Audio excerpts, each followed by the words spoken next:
Hey, y'all, it's your girl, Coach Crystal. Welcome to another installment of Wisdom Wednesdays. Listen, if you're just joining us, you are in for a treat because this is a place, a podcast, a visual in learning space, if you will, that I get to talk to people who I love, who I admire, and who are teaching and living the vision. So if you're just joining us, I want to welcome you into our community with the same mantra that we start each and every one of our events and classes with. It just says that a lot of things happen before this. And I guarantee a lot of things are going to happen after this, but I promise to be here with you now. Please be here with me now. So, there's a lot of pros and cons that people can talk in terms of social media, but let me tell you what is a pro. A pro is that you can find people that you admire. Not that you're comparing yourself to or that you want to necessarily be like, but people who you see doing something that is akin to what you love. And sometimes when we see those people, we might hit a like or we might hit a heart, and sometimes we actually engage. So let me tell you, I was scrolling through social media and I heard this amazing song. And so many of you know that most of the way that I process the world is not just through language, but through my body as a dancer. And so I just started improvising to this song and we posted it. And lo and behold, the person who sang the song was like, whoa, I like this. And I was like, wait, what? What just happened? The world just closed in on itself, right? And it was like a wrinkle in time. And me, being the visionary that I am, had to just take advantage of the moment and say, listen, I love your music. Would you be on my podcast? And the person said yes. Ladies and gentlemen, please help me welcome Wyn Starks. Hello, Crystal. How are you? I'm Amazing. so happy to be here. I'm so happy to have you. I'm so happy to have you. Wyn, so most people, right, may not know that you're working on your second album. They might know you from America's Got Talent. Like, let's just start from the beginning, right? Okay. A little bit of backstory. Where did you come from? How did you get into music? Where are we going? Like, take us on the journey with you. So again, I'm so honored to be here, Crystal. Thank you so much for having me. I know we've been going back and forth and we finally made it happen. So thank you so much. So I grew up in Minneapolis, Minnesota, and I have been doing music since I was a kid. I mean, I've been singing, I was a really shy kid actually, and I started in church singing. I sang my first solo when I was 13. Wow. It's like 12 or 13. And it was a song I wrote. And but I knew after that day that this is what I wanted to do, with my life. And I had to go through a lot of ups and downs and finding myself, which is what the song you heard is about, who I am. Yeah. And so, I've just been on that journey. I'm still on that journey, but I get to take so many more people with me, and I'm so glad that my music's getting out there for people to hear finally. And because I traveled and did background for some artists, but finally I said, I need to start really stepping out of fear and really stepping into, what I know I want to do, Yeah. And so I love the mantra, by the way, you did in the beginning. That was so good. No, I'm so glad you're here with us. Listen, I think one of the key things that we talk about here, Wyn, is that, first of all, fear is the border of the reality you haven't known yet. Two, is that in order to in order to do the thing you're called to do, you got to stop doing the thing you've been doing. Yep. And right? that's the truth. Yeah. Yep. And so I hear that in your story. I mean, what I've read about you, the music. I mean, I'm old school, so I'm listening to the lyrics. You know what I Yeah, mean? I'm I on the love words, that. right? Right. Yeah. And Yeah. as someone who loves words and like, loves writing, tell me about how your songwriting process kind of either mirrors your life or preflex your life, like destiny. Like how do you think about your writing process? Well, when I live in Nashville now. I've been here for 7 years, and when I first moved here, I was still kind of finding my footing, even when it came to writing, Yeah, artistry, everything. And so, like I just started. I was used to writing alone by myself. Just hearing melodies and putting them in my phone. yeah, yeah. Because I don't really play an instrument. I went to school for a little bit, learned a little piano, Mhm. but singing has been my main instrument, and writing Yeah. has been something that I've always loved to do, but definitely wanted to grow more with it. Hmm. And Nashville actually helped me do that, just meeting different people here, being able Yeah. to kind of pick their brains and see how they work and kind of Hmm. find the way that I do. Like normally I'll start with a melody. Lyrics I struggle with because I'm such a perfectionist, but Mm, when I get in a flow, then they just start coming. And when you get with the right people too, yeah. it just kind of aligns and things just start flowing. Yeah. And so I really started just tapping into like just meeting different people and connecting with different people and different writers and other artists. And that really just helped me grow as a writer Yeah. and as an artist as well. Yeah. And yeah, I mean, that's pretty much well, I just think it's so some interesting, of right? it. Because you've been doing this so long that you had like the trajectory that most people have is like they have something that they love, they do it, but then they stop doing it or they don't do it to the Yeah, level that they know, right? Because it kind of becomes their normal, right? Like, yeah, and when we it's think of true. our gifting as becoming something normal, then we kind of start devaluing it. Where were you when you were like, oh no, this is not this is not enough? Like, what was the key? What was the kicker? Yeah, the key was I think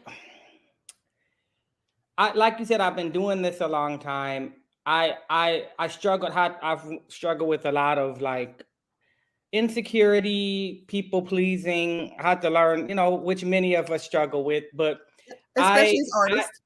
exactly, and so I had to really find my footing. And people, it was actually getting a good group of people around me, having that accountability, friends that believe in you, telling Yeah. you this is big. You gotta think I was used to thinking in a bubble all the time, you know what I Yeah. mean? And so I had to really, even though I knew what I wanted to do was so big, Mhm. I just had to get my thinking in alignment with that, Yeah. what my heart wanted. And so I was like, so I was like, you know what? I again had to just step outside of the fear and hear and all these voices around me and kind of learn how to trust myself too. Mhm. And that really came with just having good people around me that believe in me, Yeah. because even in those times when you don't, and then again, like when I started releasing music, that kind of even gave me an extra boost of, hearing people's response to it. And Mhm. it Mhm. was like, wow, people really are digging this. They love it. Yeah. And they believe in it. You know what Yeah. I mean? And I had to really start even telling myself and looking in the mirror, sometimes and saying, speaking those words of affirmation to myself, Yeah. Yeah. And so, I think that was part of it, definitely, Yeah. of really. I think another thing was my mom is my biggest supporter. I mean, she's always and my worst and my biggest critic, by the way, too. I mean, because listen, listen. Hold on, I gotta just say, I know I got one too. I'm a boy mom, so listen, I'm gonna be your biggest cheerleader. But if it ain't quite right, I need to tell you first because if somebody else try to tell you, I'm gonna want to fight them. You know what I'm saying? That's mom. And so it's true though. And so I had to like she's always believed in me. And like I said, I grew up in church. I started, doing like gospel music, when I was younger. And Yeah, then but I really I listened to all kind of music growing up. I've yeah, listened to everything from Motown to 80s pop and rock to R&B. It was all I feel like all of that is a part of me, Yeah. and so I had to really find a way to mash it into this sound that made it win, and Yeah. because I always love artists that who they are, when you hear them, Yeah. and I wanted to be that, you know what Yeah. I'm saying? I wanted to be that distinct voice or like, artist that it's me when you hear it. And so Yeah. it was me kind of just going on that journey of finding my sound and myself, and Mhm. I had all these voices around me telling me different and then but I had to lean on I had to trust myself, learn how to Yeah. do that. Yeah. Yeah. No, And that it's a inner big voice, step. Yeah. It's a big step, when I think, most people, I talk to my clients all the time, like, you know, most of what we're doing, whether we call it religion or spirituality, is trying to get back to our original perfection, Yep. right? We Yeah. want a practice that gets us back as close as we were to Wow. perfect when we got here, right? Because Yeah. a lot of what we're learning and unlearning are other people's ways of telling us how to be, That's so good. It's right? true. Right. Yeah. And so you finding this sound is like another way of like your intuition coming into alignment with your purpose, and you being like, I know that's what it sounds like. I mean, boom, like how, when, Yep. It's what a moment gut was that? feeling. Mhm, mhm. So I remember just writing different music here, and it started igniting something inside of me. And I remember specifically when I wrote Circles with one of my best friends, Mhm. he's an artist as well, built by Titan. And I remember I had this feeling in my gut of just this knowing that this was something special. You know Yeah, what I mean? yeah, yeah. And I look for that now when I write, and when I'm writing, I always want to have that, Mhm. and there's been times that it necessarily wasn't always like that, but it ended up being something great, Yeah. but it was those times that really helped me to again, like, trust that inner voice, that inner sound inside of me, Mhm. and to let it out, Yeah. and and I love being able to bounce off of people, trusted people and people you're working with, and where we can be honest with each other. You know what I'm saying? Right. I feel Mhm. like we can do better. I feel like this is so strong right here, but it can be so much. And I love I love taking time on a song. I don't like to always rush with me with when I'm writing music. I Yeah. like to take my time because I people can feel that. Yeah. I feel like the audience can tell, Yeah. when it's really real, Yeah. and so that's always what I wanted. And what has captivated me from artists I grew up listening to is the realness and the authenticity, um and yeah, so I would hope that I could be that, for somebody else, Yeah. the little Yeah. boys and girls out there, That's No. why when I hear kids singing who I am, Yeah. it means so much to me because I was them. And it Mm. will always stay with you, a song. You'll Yeah. always remember that song that hits. Yep. And seeing them sing it with all the high, it brings tears to my eyes because Oh, that was me. I see yeah. me when I see them. Yeah. I love it. I love it because, the artistic process is so, for lack of a better word, windy, Yeah, right? And so, it like, is. you taking time to write a song is like, it's just kind of like, because you show up to the work, to the ritual of actually participating every day as a new version of you. Like, we're changing as the thing is evolving, Yeah, and like that's keeping so up. true. Yeah. Yeah, because Keeping up with, I'm even a different person than my last album, than my first album. yeah. Yeah. Feel like And I've evolved, and since then. now, how has it been feeling for you to do that publicly? Right? Because your evolution as a person has really been about, how much you want to share, but then you become kind of this, main stage artist, and people Yeah. want to know more. How does that feel? It's scary a little bit, honestly. Opening myself up, especially when you've struggled so much with trying to please people, and Mhm. I'm definitely getting out of that because as you just not everybody's gonna like what you do, not everybody's gonna love it, and that's okay. You know what Right, I mean? And I right. have to be okay with that. Yep. But I have to stay true to myself, and that's what I'm learning. But it can still be scary. I mean, I would be lying if I say that negative, even though you have hundreds and hundreds and hundreds and of these beautiful Mm, comments, you can mhm, see that one negative one, and that'll mhm, just mess you all up. mhm. And but I can't let that. You know what I mean? I gotta focus on the love and that people are giving, and Exactly. also just being true and honest to myself. Yeah. Staying true to myself, and Yeah. that's been honestly, even when it came to doing interviews, I remember there was a time I would be so terrified and I felt like I was so stiff sometimes, and then I just learned, being yourself is the best remedy for that. You It know what I is. mean? Yes. Flaws and all. Just put, All in all. just, you know what I mean? Yeah. And that's really helped me a lot. It can still be scary letting people in to but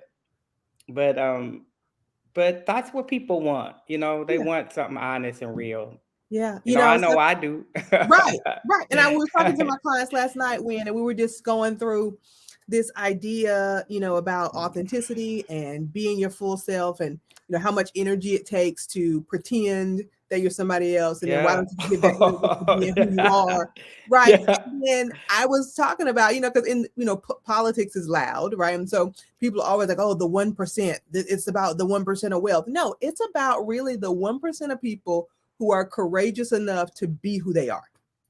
Come on. That's Right? Crystal. That's Yep. the Yep. 1%. Yep. Yeah. Yep. So now we gotta have that same courageousness. Exactly. And I feel like you were so right when you said the energy that it takes to try to be. When I finally stopped doing that, I Mhm. realized, oh my God, you almost get addicted to it a little bit, and you have to Yeah. kind of break yourself from that Yeah. because, but it's so much lighter. You're used to carrying this load and trying to be, and then when you finally take it off, you're like, wow, Yeah. this is great, but I don't know what to do with this freedom that I'm feeling, and you have Right. to. I mean, you'd be So surprised how I'm many just people. finding my way now and finding, but it's so much lighter. You know Yeah. what I'm saying? I'm flying, and it's scary sometimes when you start to go, like, I'll say, I went parasailing, and I was Yeah. so excited. I was like, oh my God, I can't wait to do this. I'm gonna be in the air. It's gonna be feeling like I'm flying. I got up there, and the whole time I was like, get me out of here. That's Get me exactly what it's down. like. I'm looking Yes. down like, ah. Yeah. And I had to just kind of close my eyes for a minute, breathe, take it in. Mhm. And I'm thinking, I got an album to finish. I do not feel safe up here. But But that's life. and that's what freedom feels like. Yeah, it is. Like, It's scary sometimes. most people don't want to admit that they actually don't want to be Mhm. free. Most people don't Yeah. want to admit that because it's much Oh, easier to that's so follow true. the rubric. It's Mhm. much easier to climb the ladder of success. It's much easier to do it in the way that's already been done. Yeah, that's so good. And you're right. And sometimes we don't want to, people don't want to admit that, No. but I want to be free. You know Mhm. what I mean? Even Amen. with the fear, I Mhm. do it afraid. You know what Yeah. I'm saying? Like, Yeah. because it's so much better for me. Like, especially when, like I said, you don't realize it until you take off this big weight, how much it was weighing you down, and you start to soar, and you start to, you know, expand, and then people start seeing it, and then they want a glimpse into that world, Mhm. Mhm. and then it's scary sometimes letting them in, and then you do, and then you realize it's so good because that's what honestly helps people too, when you can be honest when they're going through things, and you can Yeah. put yourself out there and be vulnerable. That's the thing that really helps people heal, Yeah. you Yeah. know and yeah. Yeah. I mean, it's two things that I want to just circle back to that you're doing that I want to just highlight for people who might listen to this podcast all the time, right? We always talk about not getting stuck in the how and really focusing on the Yeah. what, right? The vision is the what. And the only way you're going to be comfortable doing the what is to do it, right? Like you've said several times here that you Yeah. just had to move, you just had to write it, you just Yeah. had to start, right? Getting Yep. data about your future self is the only way you become your future self, and surrounding yourself with the people who can Oh, I love reflect that. back to you who you're Hmm. becoming so that you can be like, oh, wow. Oh, like, oh, when you start getting a little nervous, they're like, oh, no, you did that, and we're like, okay, we can do Yep. it, right? Having that perpetual encouragement. So I mean, I It's think those true. things are key. One of my mentors, and like she's like a sister to me. Her name is Diane Roseman, and she always said to me, because I remember I used to have so much stage fright, and like even before I got up to sing anything, she said, "It's game time now, honey. Like you better it's game time. There's no, we gotta Right, go. So right, what you gonna do? You right. gonna curl up, shrivel up, or you just gonna let it out and be free and be you and get up there and give what you been working your whole life for, Exactly, working exactly. so hard. And those words stay with me, even when I get nervous, I'm like, because I still get nervous, Yeah, but but that now I just means use you it for care. fueling. Yep. Mm-hmm. And now I tell myself, it's game time. Let's go. It's game Here we time. go. Let's go. Right. Even, sometimes, you're not always 100%. You know Yeah, what I mean? yeah. But it's game time. It's game time, right? But in those Mm-hmm. moments when what I remember for myself, whether I'm on stage, in the classroom, speaking, teaching, dancing, I remember, and it might sound cocky, but I have to tell myself, Crystal, you might not be at 100%, but your 50 is better than some people's 100. Ooh, that's so good that you say that, Chris. And you know why? I feel like because we've worked so hard for this. We Yeah. do. And that's what I mean when we need to learn how to trust ourselves, even Yep. that 50%. Mm-hmm. Even that, Yeah. even when we're not under trusting, oh, my 50 is gonna be great. I'm Okay. gonna give it all. That's all I got. I'm giving it all. Right. Right. Right. Right. And Right. so I love that. That's so good. Yeah. That's so true. I have to remind myself of that all the time. So Yeah. I know we don't have it for a long time. So we got to ask you the question when we have one question that we ask every guest each season. Okay. So this particular question this year comes from a Don DeLillo quote that says, "The family is the cradle of the world's misinformation." So we're asking all of our guests, what's something you might have had to unlearn that your family taught you in order to get to the next level? Wow, that's so good.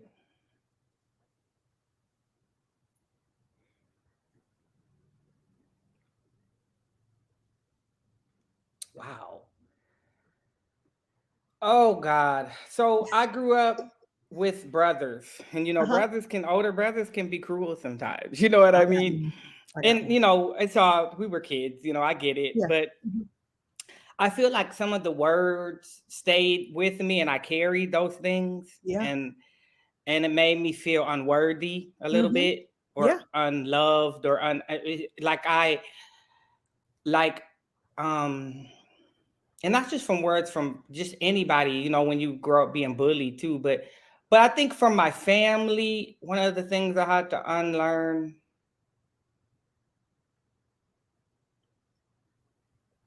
it is okay to be emotional. It is Mm, okay to be vulnerable, and it's yeah. okay to reach out for help. Yeah. Yeah. Therapy, man, I think a lot of us, especially in our community, we grow up with all this trauma, Mhm. and we don't really get the help we need. If we get cut, if we get wounded, we go to the doctor. And Right. a lot of times that's what therapy and our minds need, is a doctor, to. Mhm. And so I think that that's one of the things I had to unlearn. It's okay to ask for help. Yeah. It's Yeah. That's okay to good. be emotional and vulnerable, and to put yourself and ask for help, you Yeah. know? That's good. That's good because Yeah. what we're undoing with that is all the trauma and the epigenetics of the secrets, right? Because secrets are really They like kill you slowly. get into it. Get into it. They do. They do. And I wasn't gonna let that. I've seen it happen, when you look even at former generations, and um I wanted to do something different. I didn't want to take that with me. No. You know what I No. mean? Right. Yeah, yeah. Well, I feel like, when again, we're just gonna give this up to we're gonna give this up to the Instagram gods because they brought us together. Amen. Oh my God, Um, yes. right? Oh, you're so awesome. We got to do this again, Okay, actually. This we'll would do be it. We'll do it. We'll do it again. I'll come to the Mhm. show. We're gonna do this. We're gonna do this again. I would Um, love to, Crystal. You're incredible, and I love yes, what you're doing. so are you, my friend. I'm so glad you joined us. Thank you for making the time. Y'all Thank you go so check much out for Wyn having me. Starks' second album. And if the second album ain't ready, go check out the first album. Take a listen, take the journey of a lifetime with him, words, lyrics, music. And remember that you get the power to design a life you actually love, one step at a time. If you want to learn more, you can jump over to stepwithcrystal.com, and we'll see you soon. Have a good one.